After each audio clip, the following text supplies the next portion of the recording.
BJP ने सिंधिया को किस कीमत पर खरीदा, हुआ खुलासा। सिंधिया ने कांग्रेस छोड़ने के लिए बीजेपी से मांगी थी क्या कीमत। पहली बार सिंधिया के कांग्रेस छोड़ने के राज से उठा पर्दा। 2.5 साल पहले मध्य प्रदेश में कांग्रेस के 2 दर्जन से ज्यादा विधायकों ने अचानक ही बगावत कर दी थी। यह बगावत हुई थी ज्योतिरादित्य सिंधिया के समर्थन में, जिन्होंने दावा किया था कि कांग्रेस में उन्हें सम्मान नहीं मिल रहा है। सम्मान की तलाश में सिंधिया बीजेपी में चले गए तो उनके साथ 2 दर्जन विधायक भी बीजेपी में चले गए, जिसके बाद राज्य में कांग्रेस की जगह बीजेपी की सरकार बन गई। उपचुनाव में ज्यादातर लोग फिर से चुनाव जीत गए और शिवराज सरकार में मंत्री भी बन गए। कांग्रेस नेता दावा कर रहे थे कि विधायकों की खरीद में करोड़ों का खेल हुआ है। बाद में पूर्व सीएम दिग्विजय सिंह और नेता विपक्ष गोविंद सिंह ने बताया कि एक विधायक को 25-25 करोड़ रुपए में खरीदा गया था।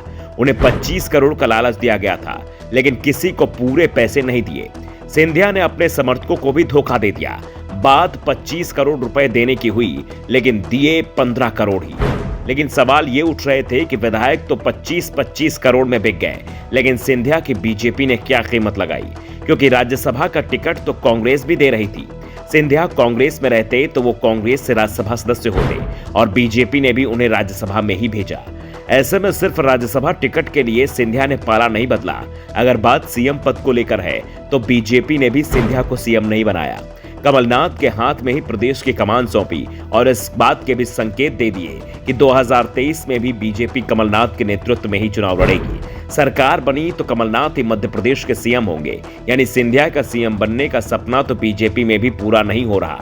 ऐसे में सिंधिया को लेकर कांग्रेस के हर नेता से सवाल पूछा जा रहा है कि आखिर बीजेपी ने सिंधिया की क्या कीमत लगाई थी।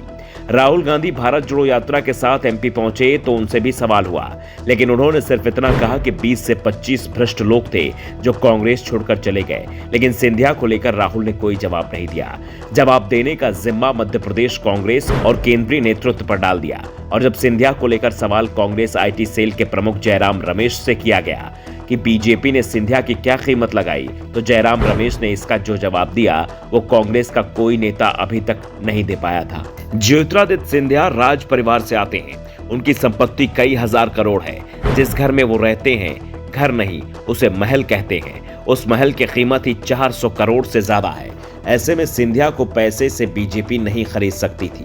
ऐसे में सिंधिया को बीजेपी ने जो लालच दिया वो एक घर का ही था, दिल्ली का सरकारी आवास 27 सफदरजंग रोड। यही उस घर का पता है जो सिंधिया के दिल के सबसे करीब है। इसी घर में ज्योतिरादित्य सिंधिया के पिता माधवराव सिंधिया 2 दशक से अधिक समय तक रहे। इस घर में सिंधिया का बचपन बीता। इस घर से उनकी यादें भी जुड़ी हुई थी।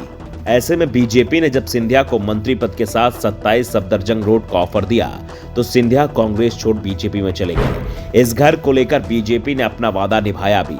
ये घर सिंधिया से लेने के बाद बीजेपी सरकार में केंद्रीय मंत्री बनाए गए रमेश पोखरियाल निशंक को दिया गया था। निशंक से बंगला खाली कर मंत्रियों के लिए आवंटित दूसरे बंगले में जाने को कहा गया, लेकिन निशंक ने बंगला खाली करने से मना कर दिया। सिंधिया ने भी साफ कर दिया कि वो रहेंगे तो 27 सफदरजंग रोड वाले बंगले में ही, नहीं तो दिल्ली में उनका अपना निजी बंगला है, वो उसी में रह लेंगे। निशंक ने जब बंगला नहीं खाली किया तो उनसे मंत्री पद ही ले लिया गया और इसके बाद मंत्री की हैसियत से मिला सरकारी बंगला 27 सफदरजंग रोड उनसे खाली करा लिया गया और ज्योतिरादित्य सिंधिया को सौंप दिया गया। एक बंगले के लिए ज्योतिरादित्य सिंधिया ने कांग्रेस से बगावत कर दी। Bureau report, the Navdarpan news.